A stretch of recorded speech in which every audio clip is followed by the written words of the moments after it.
Assalamualaikum warahmatullahi wabarakatuh. Welcome back to my YouTube channel. Buat teman-teman yang sudah setia menemani saya di channel YouTube ini, dan welcome buat teman-teman yang baru gabung. Kali ini kita masuk lagi pada seri kuliah online. Dan yang akan kita bahas pada video kali ini yaitu mengenai teknik pengumpulan data. Untuk itu tetap semangat dan siapkan catatan terbaikmu. Jadi kita mulai dulu dari pengertian data dan jenis-jenis data. Nah, mungkin kalau pengertian data adalah keterangan-keterangan tentang suatu hal dapat berupa sesuatu yang diketahui atau yang dianggap atau anggapan atau suatu fakta yang digambarkan lewat angka, simbol, kode, dan lain-lain. Nah, data menurut sumber pengambilan. Yang pertama yaitu data primer. Nah, data primer juga sempat saya bahas di video sebelumnya. Di mana data primer adalah data yang diperoleh atau dikumpulkan langsung di lapangan oleh orang yang melakukan penelitian atau yang bersangkutan yang memerlukannya. Disebut juga data asli atau data baru. Kemudian data sekunder adalah data yang diperoleh atau dikumpulkan oleh orang yang melakukan penelitian dari sumber-sumber yang telah ada. Bisa saja dari badan statistik atau instansi pemerintah lainnya. Kemudian data ini biasanya diperoleh dari perpustakaan, laporan-laporan, disebut juga data yang tersedia, seperti itu. Bisa dipahami ya? Selanjutnya data menurut waktu pengumpulannya.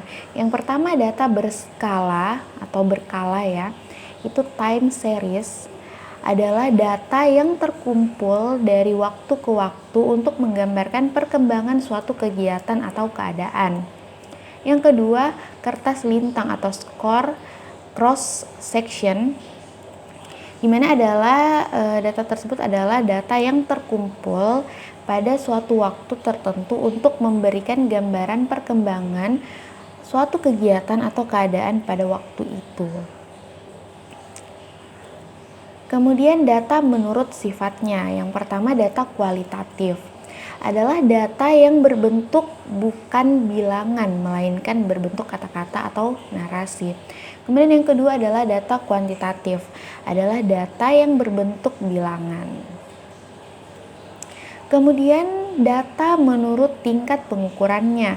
Yang pertama ada data nominal. Data nominal adalah data yang berasal dari pengelompokan peristiwa berdasarkan kategori tertentu. Yang berbeda hanyalah menunjukkan perbedaan kualitatifnya. Kemudian data ordinal adalah data yang berasal dari objek atau kategori yang disusun menurut besarnya dari tingkat terendah ke tingkat tertinggi atau sebaliknya dari jarak atau rentang yang tidak harus sama. Kemudian data yang ketiga yaitu data interval adalah data yang berasal dari objek atau kategori yang diurutkan berdasar suatu atribut tertentu di mana jarak antara tiap objek atau kategori adalah sama. Pada data ini tidak terdapat angka 0 atau mutlak ya. Kemudian data keempat yaitu data rasio adalah data yang menghimpun semua ciri data ordinal dan data interval dan dilengkapi titik 0 atau absolut dengan makna empiris. Angka pada data ini menunjukkan ukuran yang sebenarnya dari objek atau kategori yang diukur. Contohnya ya, ini kita lihat dari hasil lomba. Kita ilustrasikan data-data tersebut. Nah, ini ada tabel ya. Tabel ini terdapat kolom nomor ya. 1, 2, 3 dari namanya ada 3 orang ya. Andri, Yoga, Heni, kemudian ada kelas 3, 4, 5 ya. Kemudian ada nilainya. Kemudian terdapat juga juara ya, juara pertama, 2, dan ketiga. Berikut juga ada hadiah yang diperoleh dari para juara ya, dari hadiahnya itu dari 100 juta, 75 juta sampai 50 juta ya. Kemudian dari data ini kita mau ilustrasikan ya, yang mana dimasuk data ordinal ya, dan sebagainya. Nah, untuk nomor 1, 2, 3 itu dimaksudkan adalah data nominal ya. Kemudian untuk kelas 3, 5, 4 ini adalah data ordinal. Kemudian untuk nilai ya, ada nilainya di sini 86, 83, 78. Ini adalah data interval. Kemudian untuk hadiah 100 juta, 75 juta, dan 50 juta ini merupakan data rasio. Oke, jadi bisa dipahami ya. Kita lanjut. Nah, ini yang inti ya dari pembahasan kita, yaitu pengumpulan data. Di mana pengumpulan data ini adalah pencatatan peristiwa-peristiwa atau hal-hal atau keterangan-keterangan atau karakteristik-karakteristik sebagian atau keseluruhan elemen populasi yang akan menunjang ya data pendukung penelitian. Seperti itu. Nah, pengumpulan data berdasarkan caranya. Yang pertama adalah angket atau kuesioner. Adalah pengumpulan data dengan menyerahkan atau mengirimkan daftar pertanyaan untuk diisi oleh responden. Kemudian, responden adalah orang yang memberikan tanggapan atau respon ya atau menjawab pertanyaan-pertanyaan yang diajukan. Kemudian untuk dapat menggunakan teknik ini diisyaratkan si responden ini harus memiliki tingkat pendidikan yang memadai. Seperti itu. Nah, ada keuntungan teknik angket ya. Yang pertama dapat menjangkau sampel dalam jumlah besar karena dapat dikirim lewat pos. Nah, ini mungkin sering dilakukan ya menggunakan lewat pos. Nah, namun untuk sekarang itu mungkin lebih fleksibel ya. Jadi kita bisa gunakan aplikasi-aplikasi yang bisa langsung dikirim. Nah, yang kedua, biaya yang diperlukan untuk membuat angket relatif murah. Kemudian yang ketiga, angket tidak terlalu mengganggu responden karena pengisiannya ditentukan oleh responden itu sendiri. Selanjutnya, di balik kelebihan ada juga ya kekurangannya, dimana kekurangan teknik angket ini yang pertama, jika dikirim melalui pos maka persentase yang dikembalikan relatif rendah ya. Kemudian yang kedua, tidak dapat digunakan pada responden yang tidak mampu membaca dan menulis ya. Selanjutnya, pertanyaan-pertanyaan dalam angket dapat ditafsirkan salah oleh responden ya. Jadi ada kemungkinan juga ya pertanyaan yang terdapat dalam angket itu dapat ditafsirkan salah oleh responden karena memang angketnya ini hanya disebar ya. Mungkin ada petunjuknya juga, tapi kita tidak membersamai si responden untuk menjawab seperti itu. Nah, kemudian komponen angket agar efektif. Jadi setelah kita bahas tentang kelebihan dan kekurangannya, nah ada komponen ya agar angket ini efektif. Yang pertama ada subjek, yaitu individu atau lembaga yang melaksanakan penelitian. Kemudian adanya ajakan, yaitu permohonan dari peneliti kepada responden untuk turut serta mengisi secara aktif dan objektif.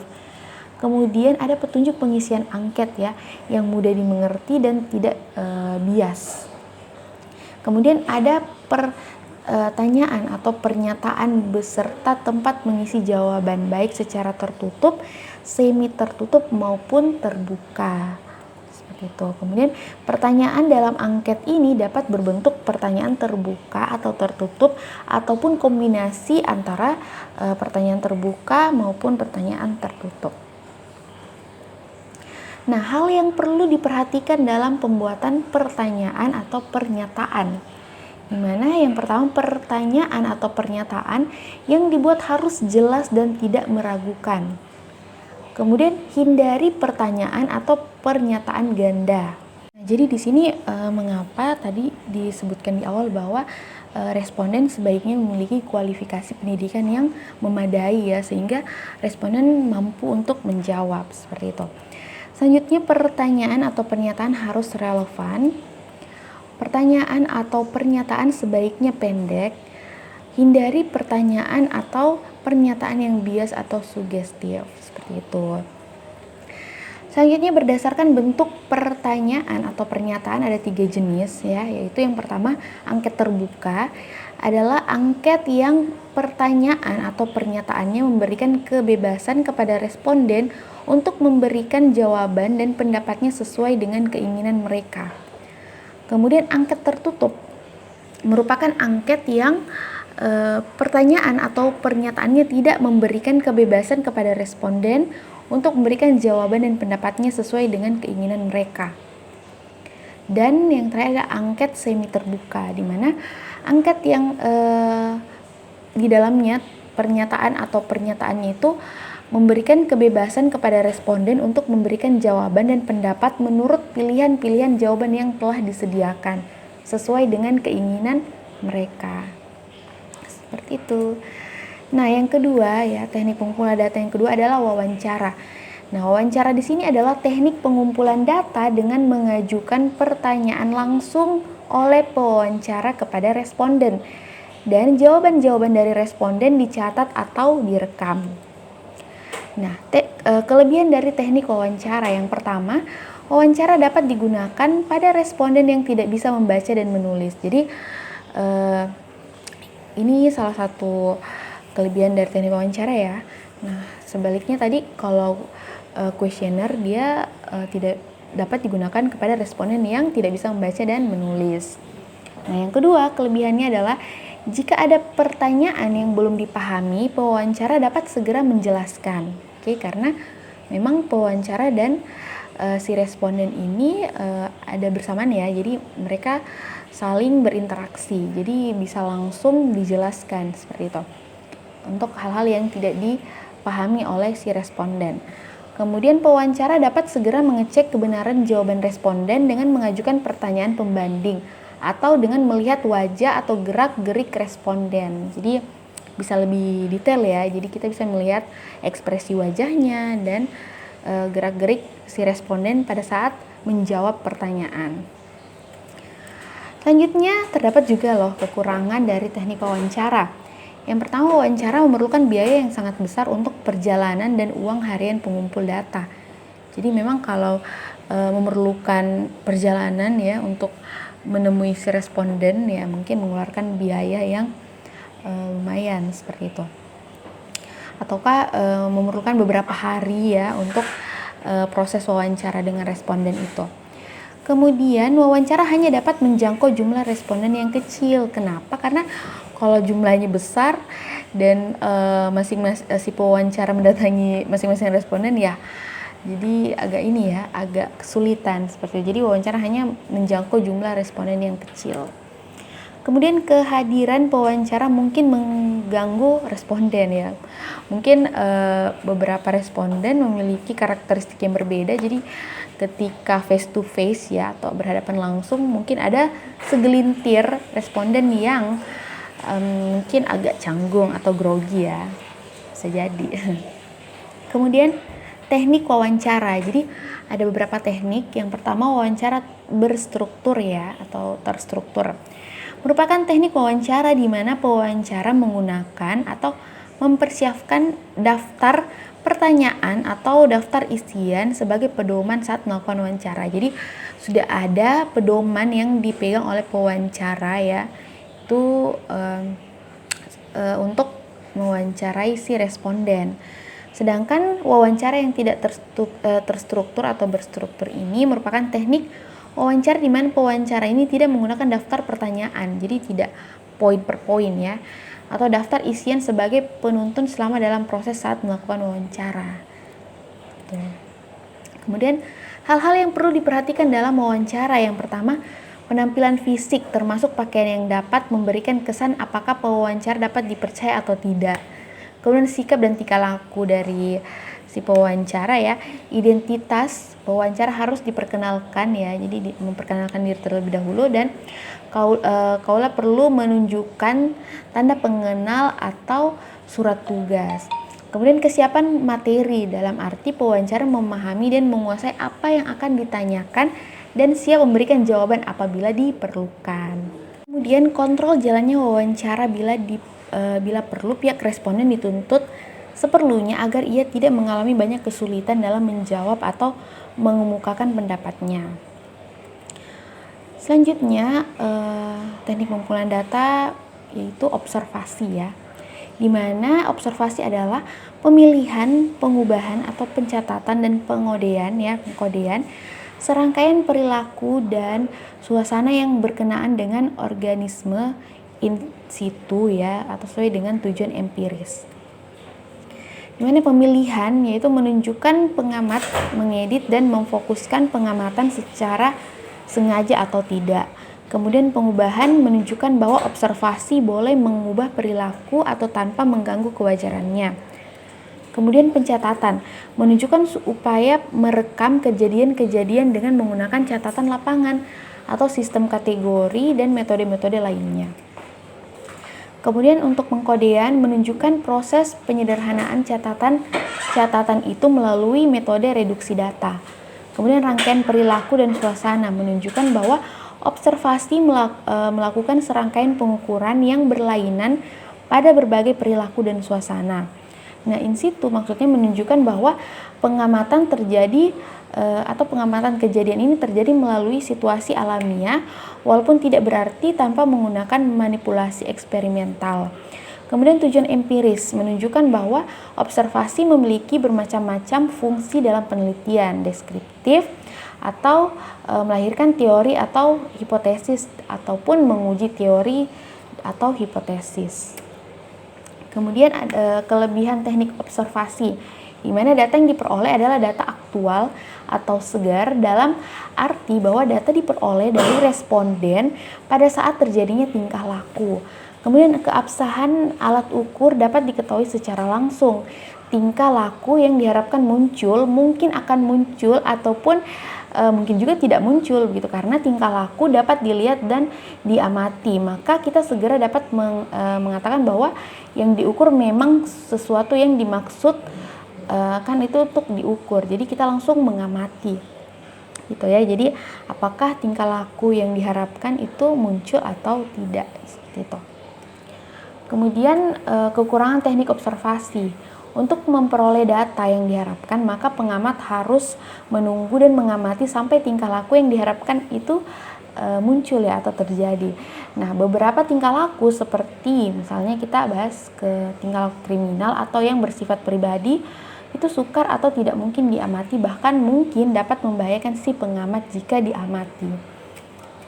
Nah, observasi berdasarkan keterlibatan pengamat. Jadi yang pertama, observasi partisipan merupakan observasi di mana pengamat ikut serta terlibat dalam kegiatan-kegiatan yang dilakukan oleh subjek yang diteliti atau yang diamati, seolah-olah merupakan bagian dari mereka.